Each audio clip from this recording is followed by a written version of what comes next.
L'Office de tourisme de Perpignan Centre du Monde vous présente Sud Radio, la France à découvrir. Christophe Gicquel. Ah, chers amis de Sud Radio, quand on pense sud de la France, on pense tout de suite uniquement aux cités de Marseille, de Toulon, Nice, à la Provence ou à la Côte d'Azur. Et on a tort, oui, on a tort, car il existe un autre sud et encore plus au sud, encore plus profond, plus singulier et unique. Une sorte de sud du sud avec une capitale vieille de 1000 ans, tellement méridionale qu'en plus de se trouver à 1143 km de Dunkerque, elle est à la même latitude que Rome.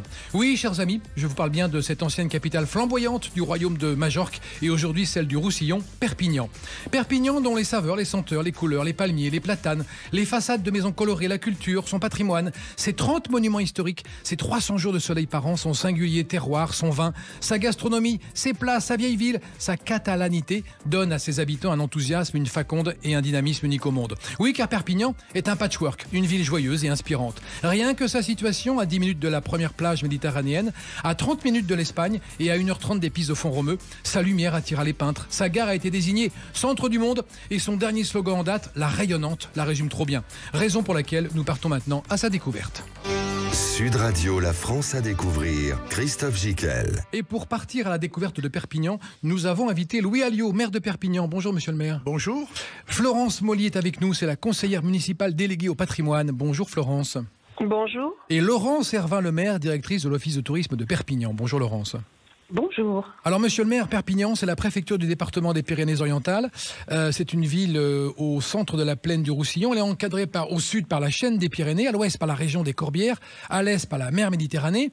Elle est plus importante que Bordeaux en superficie et que Lyon. Et que Montpellier, c'est une belle grande ville que vous avez conquise il y a 3 ans. Elle est catalane avant d'être française. Est-ce que vous êtes d'accord pour dire ça ? Je tempérerai la chose. Oui, il y a une forte imprégnation culturelle, catalane, roussillonnaise. Eh oui.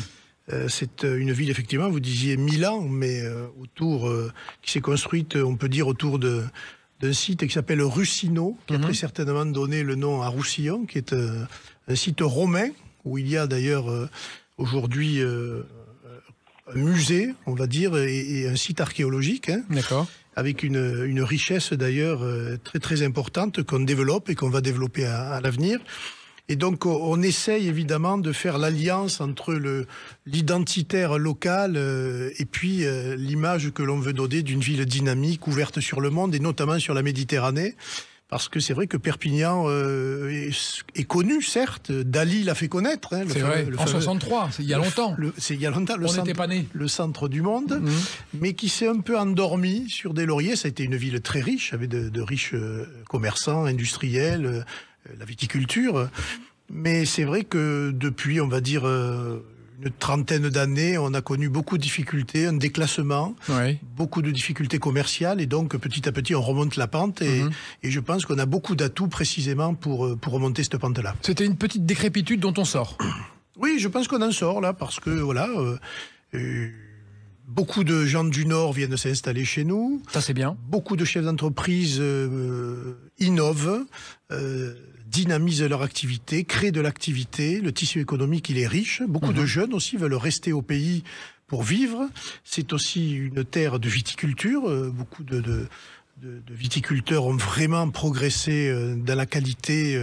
Donc il y a un vrai terroir, un vrai terroir, une gastronomie, une identité réelle, et puis on est aussi, on peut le dire, une terre patrimoniale, Madame Mollier en parlera, et notamment au patrimoine militaire et religieux très important. Mais c'est incroyable, on apprend que Vauban a travaillé Vauban.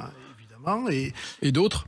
Et d'autres, et cette richesse-là fait qu'effectivement, on est peu connu. Rapprochez-vous du micro, monsieur le maire. Mais en matière culturelle, on a aussi des choses...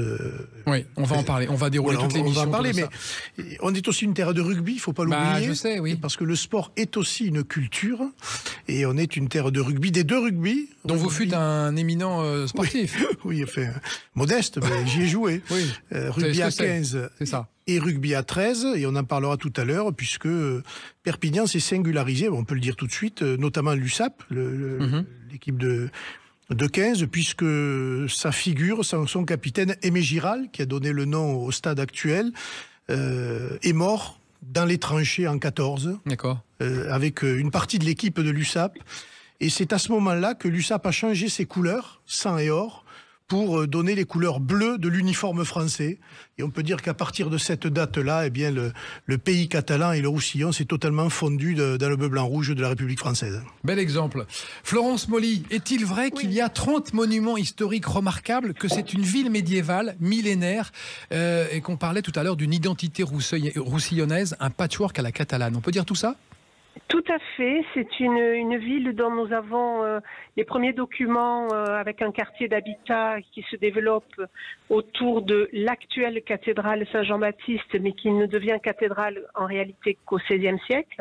Elle est précédée d'une église plus ancienne qui est Saint-Jean-le-Vieux et qui a été consacrée en 1025. Donc nous aurons la chance l'année prochaine de fêter le millénaire non seulement de cette église, mais du premier noyau urbain de Perpignan. Et qui reste visible. Il y a un vrai quartier historique à Perpignan. Ça, on ne le sait pas toujours. Hein. Exactement. Si vous voulez, on a de la chance au niveau urbanistique. Lorsque les remparts, les fortifications qui clôturaient la ville médiévale ont été détruits au début du XXe siècle dans un souci d'expansion architecturale, si vous voulez, ça a permis une respiration donc urbaine et surtout le fait qu'on ait maintenu tout le quartier du secteur sauvegardé du microcentre d'aspect tout à fait médiéval et que les boulevards avec beaucoup d'architectes qui ont créé de très beaux hôtels particuliers se sont développés autour et donc on a vraiment une identité qui existe toujours aujourd'hui avec des quartiers médiévaux réalisés à l'époque des rois de Majorque. Et en même temps, au niveau des boulevards, des promenades plus dans le 19e et 20e siècle. Mais voilà. C'est vrai qu'il y a quelque chose de rayonnant et de remarquable dans les monuments et dans les façades des maisons. Il y a quelque chose de dynamique dans cette ville. Tout à fait, puisque, alors, vous parliez de 30 monuments, c'est vrai. C'est vrai, 30 ça. monuments entre monuments inscrits et classés monuments historiques, donc un patrimoine richissime. Hein. Bah oui. Vous avez des hôtels particuliers, des musées, notre hôtel de ville qui a la spécificité aussi d'être resté, si vous voulez, le lieu du pouvoir depuis la constitution du consulat de la mer, dès le XVe siècle, c'est-à-dire qu'au même endroit, aujourd'hui encore, dans la loge de mer, se réunit le conseil municipal une fois par mois, donc au même endroit où les consuls de la mer, déjà à l'époque, gouvernaient la ville. Donc il y a vraiment une continuité de fonction dans ce bâtiment, et dans d'autres que je pourrais citer. Bien sûr. Tout à l'heure. Laurent Servin-Lemaire, directrice de l'Office de tourisme de Perpignan. Quand on est un touriste qui ne connaît pas Perpignan, qui arrive de Brest ou, imaginons, de Dunkerque justement, il arrive à Perpignan, il commence par quoi pour avoir cette impression de catalanité, de ville médiévale? Il commence par la cathédrale Saint-Jean, par la place Arago, par les rues piétonnes? Alors en fait, ça va dépendre peut-être du moyen de locomotion qu'il a choisi. Alors imaginons, il est à pied. Alors, il est à pied, mais il est à pied, il arrive peut-être de la gare. Donc, la fameuse gare La fameuse, absolument, dont Salvatore Dali a parlé en disant que... Elle était le centre du monde. Était le centre du monde, voilà. Donc, c'est intéressant d'entrer dans une ville par le centre du monde. Voilà, tout à fait. Et donc, il va pouvoir parcourir un grand boulevard qui va l'amener vers le centre urbain, on va dire, médiéval, et découvrir en tout premier le monument emblématique de la ville qui est le Castillet. D'accord. Ah oui, voilà. Le Castillet, c'est une jolie bâtisse. Oui, c'est une très jolie bâtisse, très jolie bâtisse, qui est donc un des vestiges de la ville fortifiée. Oui. Voilà. Et donc, aujourd'hui, c'est un musée des arts et traditions populaires. D'accord. Voilà. Et donc, je pense que le premier axe, c'est celui-là, de découverte. Et ensuite, on entre dans la ville médiévale avec les rues piétonnes et qui permettent de découvrir, notamment, on arrive... C'est une bonne entrée en matière. On arrive par le Castillet et on découvre cette ville charmante qui a un fleuve, une rivière et des quais aussi, parce qu'il y a un ancien canal qui la parcourt. Donc c'est une ville dont on découvre aujourd'hui tous les charmes dans la France à découvrir. On marque une petite pause et on se retrouve juste après. À tout de suite. L'Office de tourisme de Perpignan, Centre du Monde, vous présente Sud Radio, la France à découvrir. Christophe Gicquel. Et c'est de Perpignan dont il est question aujourd'hui, la plus au sud du sud de nos villes, puisque nous sommes à 1141 km de Dunkerque et on est à la latitude de Rome. C'est ça qu'il faut apprendre et qu'il faut reconnaître. Donc on est vraiment dans une ville joyeuse, festive, dynamique, avec plein de choses à découvrir. On les découvre aujourd'hui avec Louis Alliot, maire de Perpignan, Florence Molly, conseillère municipale déléguée au patrimoine, et Laurent Servin-Lemaire, directrice de l'Office de tourisme de Perpignan. Louis Alliot, quand vous avez repris la ville il y a 3 ans, vous nous avez dit tout à l'heure qu'elle s'était un peu endormie. Quels sont les premiers dossiers auxquels vous attaquez pour la rendre encore plus attractive pour les gens qui nous écoutent? Écoutez, les habitants insistaient sur 2-3 sujets importants. C'était la sécurité.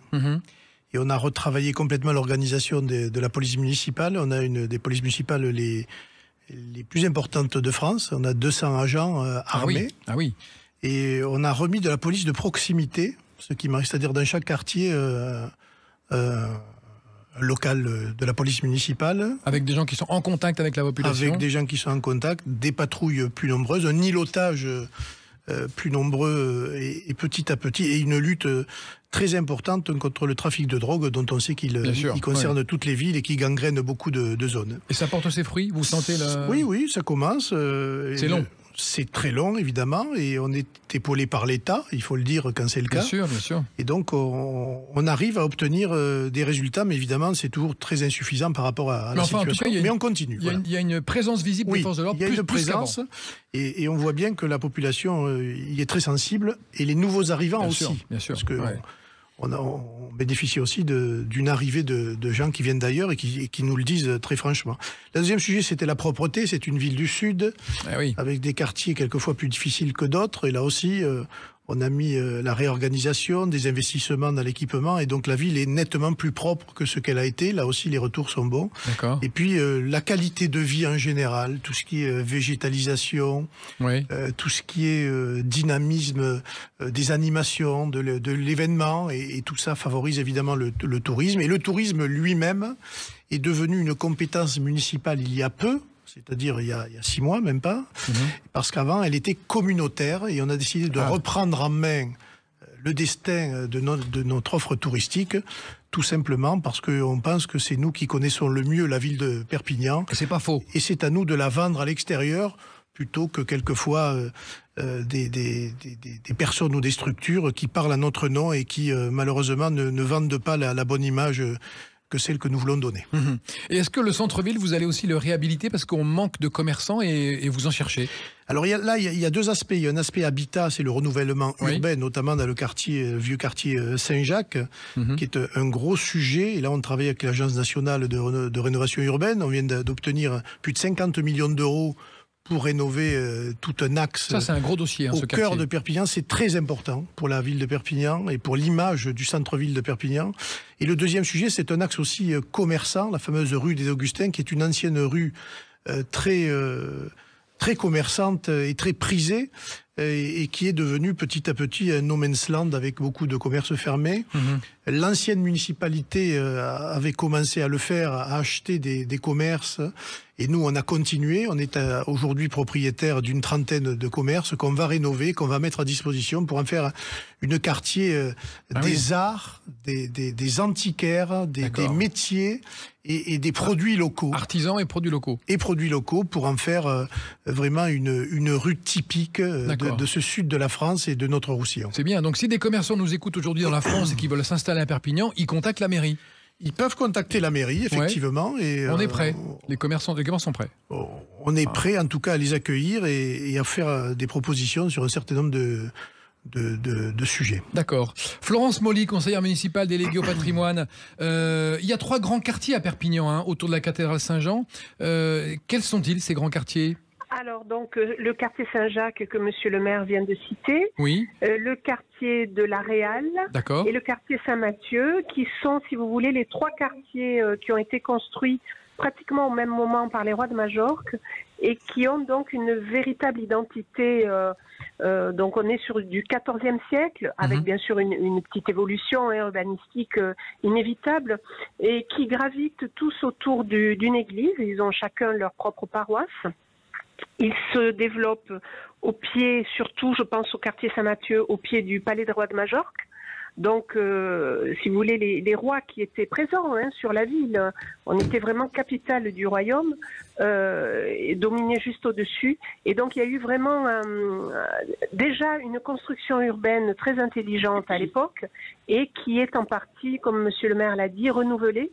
Et j'oserais même rajouter que, si vous voulez, l'animation du patrimoine et tout ce qu'on peut proposer au niveau culturel incite, si vous voulez, ces quartiers à une vie véritable des propres habitants et aussi des personnes qui veulent découvrir ces quartiers. Parce que le fait de proposer des visites guidées, des visites itinérantes, des conférences pour les valoriser, contribue bien sûr à les mettre en valeur. Laurent Servin-Lemaire, directrice de l'Office de tourisme de Perpignan. Est-il vrai qu'on peut se balader à vélo le long du canal royal? Qu'est-ce que c'est que ce canal royal? C'est une bonne question. Oui, effectivement, on peut se balader à bicyclette. Il faut savoir que Perpignan détient maintenant un certain nombre de pistes cyclables. On s'y met à la piste cyclable à Perpignan, ça y est.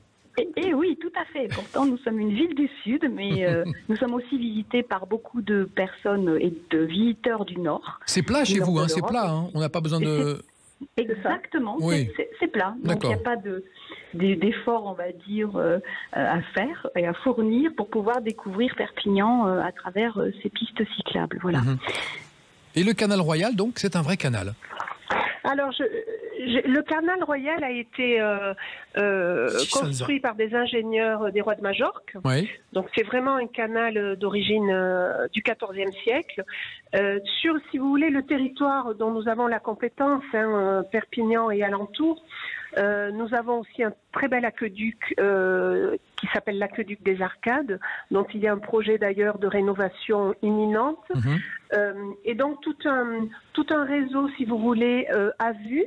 Je pense surtout au quartier sud, au-delà du Moulin à Vent, vers le Massoisson, où on peut effectivement longer le canal à pied ou en vélo. Mais au niveau, si vous voulez, de la ville, puisque ce canal rayonnait vers les villages alentours, Tuire, Illeux-sur-Tête, etc., il passait également dans Perpignan, mais les réseaux au niveau de la ville sont souterrains, donc ils ne sont pas visibles. Non, mais il y a la Basse et la Tête aussi qui sont deux rivières, enfin une rivière et un fleuve qui parcourent la ville. Oui, et qui est un petit peu, si vous voulez, améliore son urbanisme. Alors la Basse est en plein microcentre. Elle part du Castillet, donc vers le quartier de la Gare, justement. Oui. Et on essaie de la valoriser, notamment l'été. Alors là, je parle un petit peu au nom de mon collègue l'adjoint à la culture, nous avons pas mal de manifestations l'été au niveau de la Basse, donc des concerts de musique classique, de rock, des gospels, et même du ballet.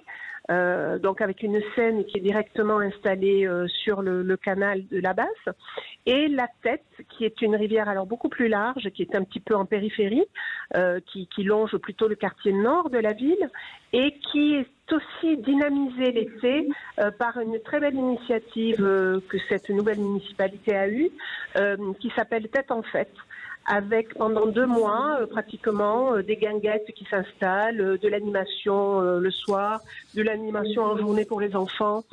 Et c'est devenu un lieu très fréquenté par les Perpignanais qui avaient l'habitude avant d'aller plutôt sur le littoral l'été.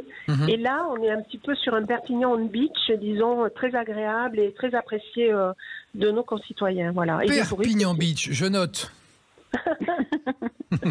Monsieur le maire, qu'est-ce qu'on peut dire de cette identité perpignanaise? On a parlé de patchwork, de catalanité, on est proche de l'Espagne, on est méditerranéen. Comment vous, qui êtes un enfant du pays, vous la connaissez? Écoutez, c'est une ville effectivement très accueillante, généreuse. C'est une ville qui est... Vraiment méridionale dans son esprit. Oui, c'est une ville qui, d'abord très ensoleillée. 300 jours par an. On peut quand même le dire. Ah oui, c'est pas une légende. Et on voit bien aujourd'hui, et notamment depuis le Covid, beaucoup de Parisiens ou de gens, dire au nord de la Loire, qui s'intéressent vraiment de près à ce département et notamment à notre ville pour un peu réinvestir, et notamment dans le centre, c'est vrai. Ouais. Parce que c'est une ville un peu qui s'est construite, j'allais dire, d'une manière anarchique. C'est-à-dire qu'on a fait peu cas de l'architecture. Par exemple, si vous allez en Alsace, vous savez que vous êtes en Alsace. Ouais. Quand vous allez en Bretagne, le pays breton a une identité forte, notamment quand vous allez au Pays Basque. on n'a pas connu ça dans notre département. Ça a été un peu le règne du n'importe quoi et du lotissement irréfléchi qui a fait grossir un peu la ville d'une manière anarchique. Donc en dehors du centre historique, il n'y a pas d'harmonie vraiment. On ne peut pas dire qu'il y a d'harmonie. En plus, on est bordé de grands centres commerciaux qui ont fini par vampiriser la vie commerciale du centre-ville, etc. Donc on se bat contre tout cela. On a fait une pause précisément sur les constructions et sur l'extension urbaine. On a réfléchi en mettant des moyens, notamment des cabinets d'architecture et d'études sur le sujet. Et on repense la ville pour l'avenir, pour savoir ce que l'on veut en faire. Parce que c'est vrai que quand vous venez à Perpignan, il y a le centre-ville, celui-là il est bien identifié. Autour, c'est moins évident de lui trouver une identité.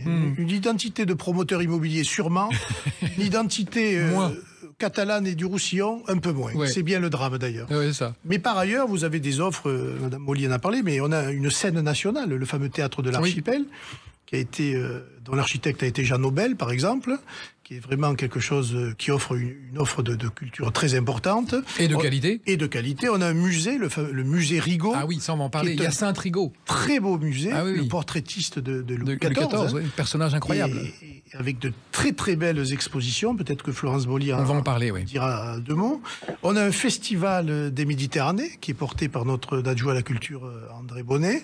Et un festival qu'on a développé cette année autour des musiques gitanes. D'accord. Parce que nous sommes aussi avec une forte communauté gitane, très identifiée et j'allais dire très identitaire, qui parle encore le vieux catalan, j'allais dire, et qui est autour de la musique et autour de la musique gitane, de la rumba catalane. D'accord. Et vraiment quelque chose de très important qu'on est en train de développer à Perpignan. Parfait. On continue cette visite de Perpignan, cette belle ville de Perpignan fascinante. On marque une pause, on se retrouve dans un instant avec Louis Alliot, maire de Perpignan. À tout de suite.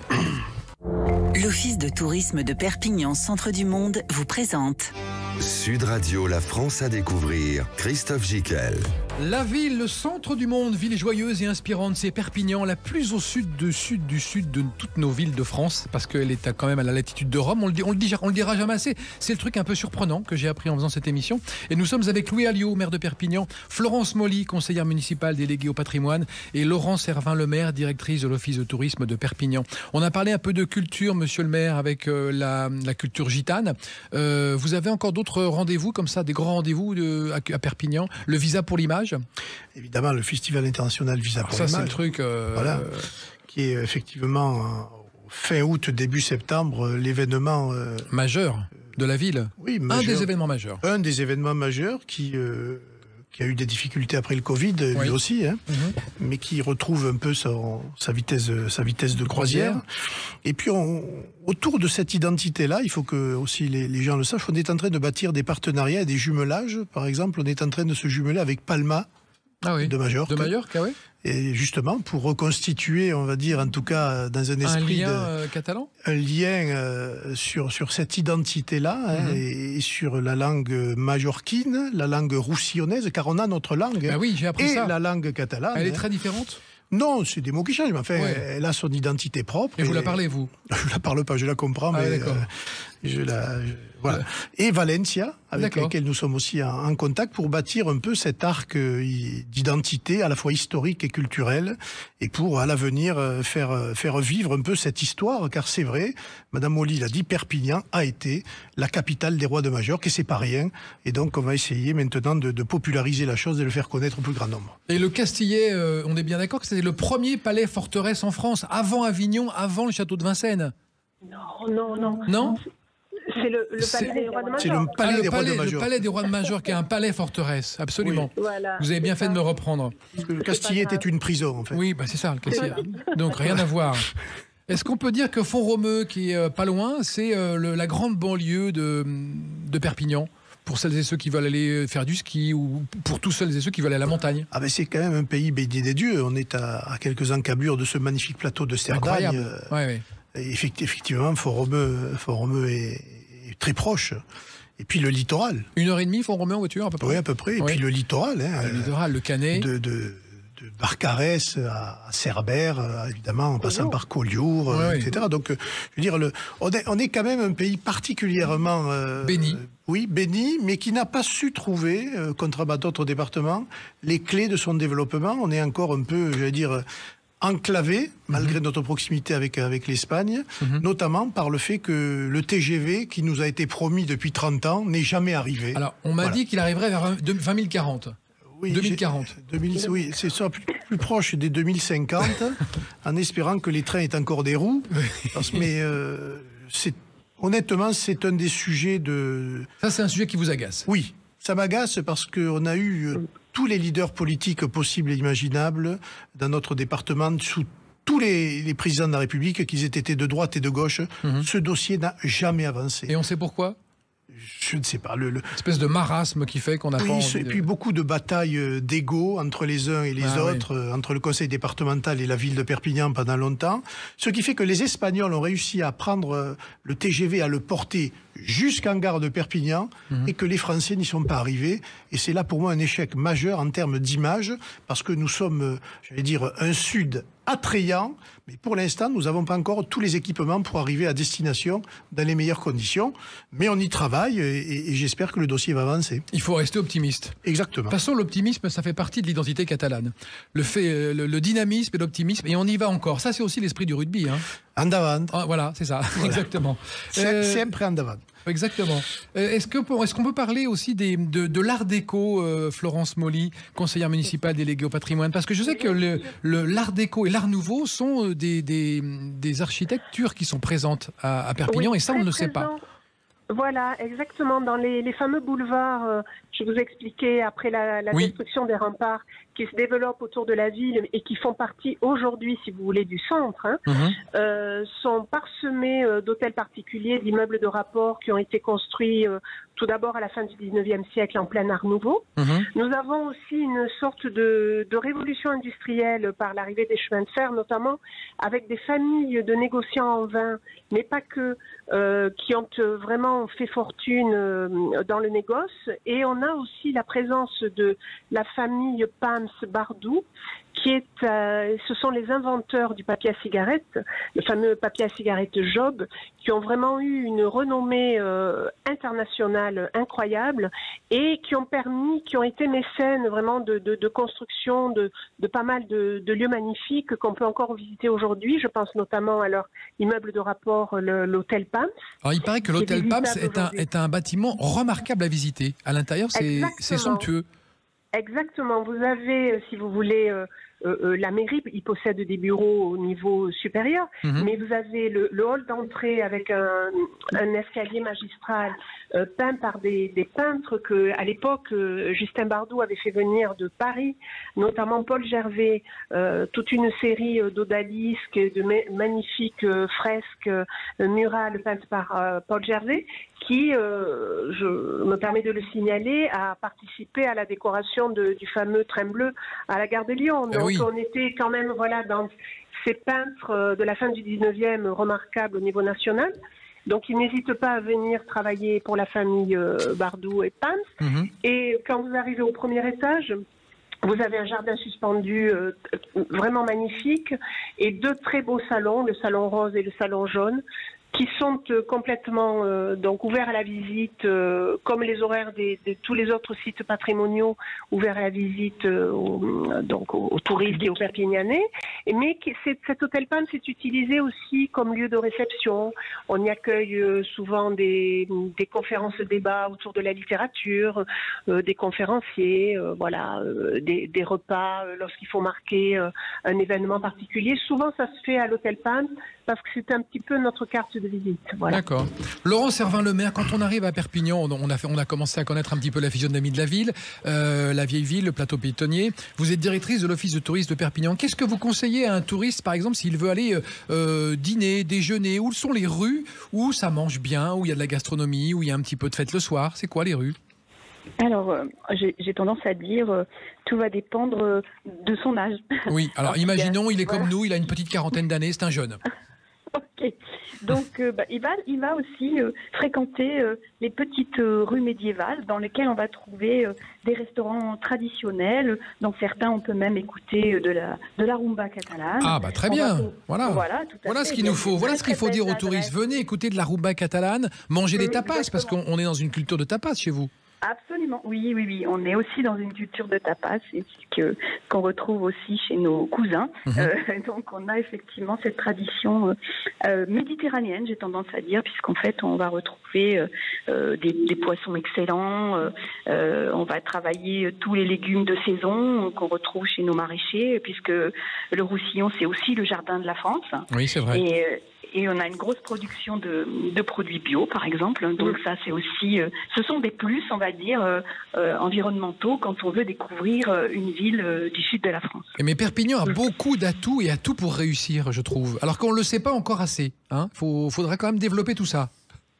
Oui, ça a été longtemps une ville, si vous voulez, de passage. On avait tendance à s'arrêter une nuit ou deux en allant du nord vers l'Espagne. Et aujourd'hui, c'est vraiment une ville destination. Absolument. C'est quelque chose qu'on développe beaucoup et qui se démarque et qui devient une réalité. Vous avez des belles capacités d'hébergement, des hôtels, des petits, chez le particulier ou... Oui, on a une très belle offre touristique. Très bien. On va de l'hôtel 4 étoiles en passant par des chambres d'hôtes qui sont très qualitatives. On a même un camping. Ah ben voilà, vous avez un camping, formidable. Tout à fait. Est-ce que vous avez des aires de camping-car? Les gens adorent savoir si vous avez à Perpignan des aires de camping-car. Un petit peu en extérieur. Alors, il y en a un petit peu en extérieur, mais il y a un projet intéressant qui est en train d'être mis en place par notre municipalité, justement, sur le développement d'aires de camping-car. Voilà. Je vois que vous travaillez sur tous les dossiers. Hein. On essaie d'être très complémentaires. Florence Molly, conseillère municipale déléguée au patrimoine. Est-il vrai qu'à Perpignan, il y a une momie égyptienne quelque part? Ah oui, vous êtes bien informé. Oui. Exactement, dans le Muséum d'histoire naturelle. Incroyable cette histoire quand même.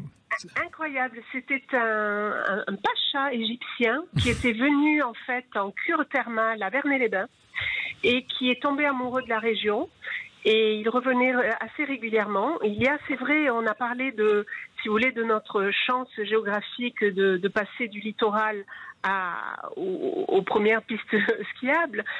Sur cette route-là, autour de Vernay-les-Bains, Amélie-les-Bains, Molich-les-Bains, nous avons vraiment des atouts de thermalisme avec des centres de cure qui sont aujourd'hui encore très fréquentés. Et cet Égyptien était venu, donc qui était richissime, était venu dans la région et il a offert une momie et un sarcophage égyptien au Muséum d'histoire naturelle. Qui est toujours là, qu'on peut voir. Qui est toujours là, qui se visite. Alors c'est un musée qui est resté dans si vous voulez, une présentation de la fin du 19e, qui a son côté très charmant, mais qui aurait besoin un petit peu d'être, disons, un peu adapté au goût du jour, mais qui a une superbe collection, donc cette partie égyptienne, et aussi il y a toute la faune et la flore qui caractérisent notre région et qui en font un musée quand même intéressant à visiter. Autre endroit magique, le Campo Santo, ce cloître cimetière unique en France, 56 mètres de côté. C'est un lieu formidable l'été où on écoute des concerts, il faut le dire ça. Oui, il y a un festival, le Live in Campo, qui a aussi une grande renommée, avec des artistes. Mais l'endroit est fantastique, on est d'accord. C'est un truc. Il est très, très ample, l'architecture est magnifique. Il est resté dans son jus, si vous voulez, de l'époque gothique. Et d'ailleurs, je me permets, puisqu'on parlait tout à l'heure d'identité roussillonnaise, de rebondir sur un autre événement incontournable que nous avons sur Perpignan, qui est la procession de la Sanche. Ah oui, en fait, nous sommes la seule ville en France où aujourd'hui, il y a le jour du Vendredi Saint, donc qui initie, disons, les fêtes de Pâques, chaque année, une grande procession avec plus de 700 pénitents, des hommes, des femmes, des enfants qui portent des statues dans les rues et qui défilent, disons, entre les principales paroisses que je vous citais en introduction, Saint-Mathieu, La Réal et Saint-Jacques, et qui passe aussi par le Campo Santo, qui rendent hommage aussi devant la cathédrale Saint-Jean-Baptiste. Et c'est quelque chose qui est très ancré dans notre tradition roussillonnaise et qui vient d'ailleurs cette année d'être labellisé patrimoine donc immatériel de l'UNESCO. Ça, il faut le signaler, au niveau national. D'accord. La prochaine étape, ça sera d'être reconnu au niveau mondial. Mais déjà, la procession de la Sanche fait partie du label UNESCO depuis cette année. Florence Molly, Laurent Servin-Lemaire, on va marquer une petite pause. On se retrouve juste après avec Louis Alliot, maire de Perpignan, pour continuer d'évoquer les singularités et la force de cette ville. À tout de suite. L'Office de tourisme de Perpignan, centre du monde, vous présente Sud Radio, la France à découvrir. Christophe Gicquel. Un emplacement unique en France, une catalanité. On est le plus au sud du sud des villes de notre pays. 300 jours de soleil par an. Nous sommes à Perpignan avec son singulier terroir, son vin, sa gastronomie, ses places, sa vieille ville et tous ses habitants plutôt enthousiastes d'habiter cette ville, représentés aujourd'hui par Louis Alliot, maire de Perpignan, Florence Molly, conseillère municipale déléguée au patrimoine, et Laurence Servin-Lemaire, directrice de l'Office de tourisme de Perpignan. Louis Alliot, votre grand projet pour cette ville, pour les années à venir, votre grand dessein, ce que vous souhaitez pour les habitants. On l'a vu, plus de sécurité, ça on y travaille. Un meilleur habitat, on y travaille. Est-ce que l'environnement, les espaces verts, tout ça, c'est un dossier pour vous? C'est un dossier, évidemment. Il y a eu beaucoup de constructions, notamment de places minérales. Ah oui. En donc granit ou en marbre. Désartificialisation des sols. Et donc, petit à petit, on remet de la végétalisation dans la ville, ce qui n'est pas toujours, facile, hein, quand vous avez des structures déjà en place. Bah oui. Mais on a des parcs urbains qui sont tout à fait magnifiques. Par exemple, en plein centre, à côté du palais des Congrès, vous avez le square Birakem, qui est un parc en cœur de ville. Oui, très joli. Où les gens vont courir, se promener. On dit que c'est un peu le Times Square de Perpignan, mais c'est vrai que c'est assez rare en plein cœur de ville. Ouais. Ça amène un peu de fraîcheur aussi. Oui, aussi. Parce qu'il fait très chaud l'été à Perpignan. Oui, vous avez les allées Mayol qui sont évidemment des grandes allées platanées. Exactement. Et puis cette entrée de ville qu'on est en train de retravailler, parce que cette entrée de ville n'est pas très esthétique, on va dire. Et on est en train d'y travailler sérieusement pour retrouver ce qui a été le cas par le passé, un grand parc d'entrée de ville, justement. Et de ce point de vue-là, quand on arrivera dans Perpignan, la première chose qu'on verra, c'est un magnifique parc paysager avec des arbres et des essences. Ah oui. Et tout cela... Donc vous y croyez aux espaces verts? Ah oui, de toute façon, oui. Pour votre ville? Absolument. On y croit et puis surtout ça a existé, si vous voulez. Donc on revient à des choses... On revient à des choses que nos anciens avaient déjà conçues et puis on retravaille aussi la circulation qui est quand même problématique, il faut le dire, sur un certain nombre d'axes. Et c'est quand même là un sujet important. L'autre sujet, c'est le développement économique qui n'est pas évidemment de la seule compétence ou de la compétence de la mairie, mais c'est par l'économie qu'on arrivera à développer le territoire. Et on travaille avec nos partenaires, la communauté urbaine, la chambre de commerce, la chambre de métier, la chambre d'agriculture. Et l'État? Et l'État, évidemment. Et puis, comment ça s'appelle, le tissu d'entreprise, et notamment, on n'en a pas parlé, mais le fameux marché Saint-Charles, c'est-à-dire 2 milliards de chiffre d'affaires, qui est la première plateforme européenne de logistique en fruits et légumes, qui emploie plus de 2000 personnes, et qui est un peu le poumon économique aujourd'hui de Perpignan. Et qui dispatche des fruits et légumes dans toute la France, après. Qui réceptionne les fruits et légumes, du sud du monde, d'Amérique latine, d'Espagne ou du Maroc, et qui les redistribue sur l'Europe entière. D'accord. Et c'est aussi un sujet très important de développement, mais aussi d'inquiétude, parce que la concurrence, évidemment, fait rage. Ah oui. Et chacun voudrait, évidemment, sa petite part du gâteau. Donc c'est concurrence notamment espagnole. Notamment espagnole, et notamment de la ville de Barcelone. C'est ça. Alors qu'ils sont nos cousins, normalement. Oui, mais en matière d'affaires... Il n'y a pas de cousinage. Il n'y a pas de cousinage. Là, donc on se défend et on maintient notre compétitivité sur le sujet. Et puis on est une ville touristique, et de ce point de vue-là, on a beaucoup à faire. Et d'ailleurs, notre directrice de l'Office du tourisme s'y active. Laurent Servin-Lemaire. On est une ville culturelle aussi. Les gens viennent à Perpignan pour la culture, pour des monuments patrimoniaux. Et on essaye de développer tout cet aspect économique des choses. À côté de cela, moi, je suis sur un projet aujourd'hui, je ne peux pas m'étendre, mais qui est un projet à la fois ludique, touristique et culturel, autour de l'identité précisément du Roussillon, et qui se développerait, au sud de Perpignan. Comme un Puy du Fou? Oui, enfin, un Puy du Fou, c'est... Oui, c'est très ambitieux. Oui, c'est très ambitieux, mais en tout cas, autour de cette idée de faire vivre cette identité... Une sorte de parc d'attractions, en fait, autour de l'identité culturelle. Un parc à thème, autour de la culture, mais avec d'autres, surtout en tenant compte des potentialités du progrès technique, tout ce qui est jeux vidéo, numérisation, etc. Oui. Et donc, je pense qu'on va arriver à une proposition dans les mois qui arrivent. Et qui sera fiable et pérenne. On l'espère, mais en tout cas qui manque, parce que finalement, dans le sud de la France, il n'y a pas ce genre d'équipement. Oui. Le premier est à Tarragone, c'est un parc d'attractions classique qui s'appelle Port Ventura. Il n'y en a pas jusqu'à Menton, en cas de cette dimension. Et donc, on a trouvé des partenaires, on a trouvé des financeurs, on a identifié un terrain. Vous avez signé ?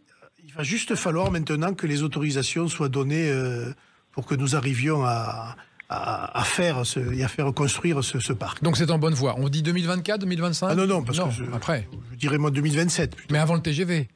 Avant l'arrivée du TGV. Avant le TGV, oui, bien sûr. Florence Molly, conseillère municipale déléguée au patrimoine. Oui. Est-il vrai qu'on voit du travail qui a été exécuté par Vauban ? Oui, bien sûr. Où ça ? Alors, on a une histoire militaire qui est vraiment remarquable à Perpignan. Et Vauban a participé à améliorer des constructions de casernes, puisque Perpignan était une place forte militaire. Et on a un petit bijou qui est la poudrière, qui se trouve tout près du couvent des Dominicains, à la lisière du quartier Saint-Jacques, qui était un magasin à poudre authentique, toujours dans son état d'origine, avec sa magnifique poutraison, qui se visite aussi comme un lieu patrimonial. Mais si quelqu'un veut découvrir la ville parce qu'il est de passage, il vient en vacances, ou même les Perpignanais qui veulent s'approprier leur propre cité, je leur conseille de visiter en premier la Casa Sancho, qui est un palais, une demeure seigneuriale que nous avons inaugurée au mois de juillet dernier, après une longue restauration, et dans lequel il y a un centre d'interprétation de l'architecture et du patrimoine qui, sur plusieurs étages, si vous voulez, vous énumère toute l'histoire de l'urbanisme de la ville, depuis ses origines à aujourd'hui. Donc vous avez un vrai parcours découverte qui est pédagogique en fait, et très ludique. Et après, à partir de là, si vous voulez, les personnes ont les clés vraiment en main pour pouvoir aller appréhender après les véritables sites en réel. D'accord. Voilà. Sur le plan touristique, Laurence Servin-Lemaire, directrice de l'Office de tourisme de Perpignan, est-ce qu'il y a un endroit, un point de vue où on peut faire des photos qui sont instagrammables ? Parce que ça, on en raffole de savoir. Quelle est la plus belle vue que vous pourriez nous conseiller à Perpignan ? Une façade colorée, une place, un endroit ? Alors les points hauts, on va dire, sont à la fois des points, on va dire, stratégiques. Bien sûr, on peut monter le Castillet et découvrir un paysage très intéressant sur la ville, mais il y a aussi des lieux privés, on va dire, des terrasses d'hôtels par exemple, ou des terrasses de grands magasins, où on va pouvoir découvrir aussi un panorama sur Perpignan et voir les toits, et plus loin le Canigou. Qui est quand même le Canigou. On en parle ou pas du Canigou que l'on voit de partout à Perpignan Oui, et oui. Le mont Canigou, c'est une sorte d'icône, un emblème pour tous les Perpignanais. C'est ça. Oui, c'est un emblème, je dirais, pour tous les Perpignanais et aussi pour tous les Catalans en général. Oui, tout à fait. D'accord. C'est notre montagne sacrée à nous. Oui, rappelons que Salvador Dali avait dit que Perpignan était le centre du monde, monsieur le maire, et que depuis les panneaux qui indiquent la gare, c'est marqué le centre du monde, c'est pas marqué la gare. Vous savez, elle est connue du monde entier. C'est ça. Moi, il m'arrive de voyager, notamment aux États-Unis. Et aux États-Unis, on vous parle de la gare de Perpignan ? Exactement. Parce qu'ils ils sont très friands de Dali. Eh oui. Et par son intermédiaire, ils connaissent tous la fameuse le centre du monde et la gare de Perpignan. Et on ne l'a pas d'ailleurs assez utilisé dans notre communication par le passé. C'est ce qu'on est en train de faire, puisqu'aujourd'hui, l'Office du tourisme s'appelle le centre du monde. Oui. Et je pense que c'est important parce qu'en termes d'image, à la fois culturelle, mais aussi un peu dynamique et moderne, c'est bien. Dali garde toute sa fraîcheur et c'est un sujet pour nous très important. Et vous avez changé aussi pour la rayonnante. Oui. Expliquez-nous. Parce que je pense que... D'abord, elle a tout pour rayonner, mais elle ne rayonne pas encore. Exactement, mais on est une ville aussi avec une lumière. Beaucoup d'artistes sont venus à Perpignan pour sa lumière. C'est vrai. Et le fait de se projeter vers l'extérieur, et j'allais dire de rayonner, notamment vers la Méditerranée et dans les deux rives. On est en train, par exemple, de travailler un jumelage avec Tanger, par exemple, qui est aussi une ville importante. Et j'ai voulu que Perpignan soit ouverte vraiment et qu'elle ne se referme pas sur elle-même autour toujours de la même symbolique. Cette symbolique, elle est importante. C'est notre identité. Il faut la préserver, il faut la développer, il faut la défendre. Mais il ne faut pas que ça devienne une barrière infranchissable. Et quand on voit les sujets politiques de l'autre côté des Pyrénées, notamment à Barcelone, avec la thématique de l'indépendance, etc., et tout le désordre que ça a procuré, tout le désordre, y compris en matière de dynamisme économique, je ne voudrais et je ne veux surtout pas que ça arrive chez nous. On est une ville paisible, on est une ville avec beaucoup d'attraits, beaucoup d'intérêts, qu'on cherche à faire reconnaître. Et précisément, ce terme Perpignan la rayonnante, c'est aussi se projeter et s'ouvrir sur le monde. Monsieur le maire, Louis Alliot, quel est votre coin que vous aimez bien à Perpignan? Vous allez prendre votre café le matin, ou vous aimez bien flâner, ou que le petit endroit qui est à vous, en fait, que vous avez une affection particulière? Plutôt le centre-ville, mais... une petite rue sympa? Il m'arrive d'aller boire le café autour du marché Cassagne, qui est un sujet urbain particulier et totalement typique, mais les allées Mayol, pour tout dire, les allées Mayol, le quai Vauban sont aussi des... C'est iconique. Voilà. D'accord. Monsieur le maire, merci beaucoup d'avoir participé à cette émission. Louis Alliot, merci Florence Molly, conseillère municipale déléguée au patrimoine, et Laurent Servin, le maire, directrice de l'Office de tourisme, pour avoir fait rayonner Perpignan dans cette émission, et en vous souhaitant qu'elle rayonne encore plus après l'émission. Merci beaucoup, La France à découvrir. À la semaine prochaine. Salut. Sud Radio, La France à découvrir, Christophe Gicquel. Avec l'Office de tourisme de Perpignan, centre du monde.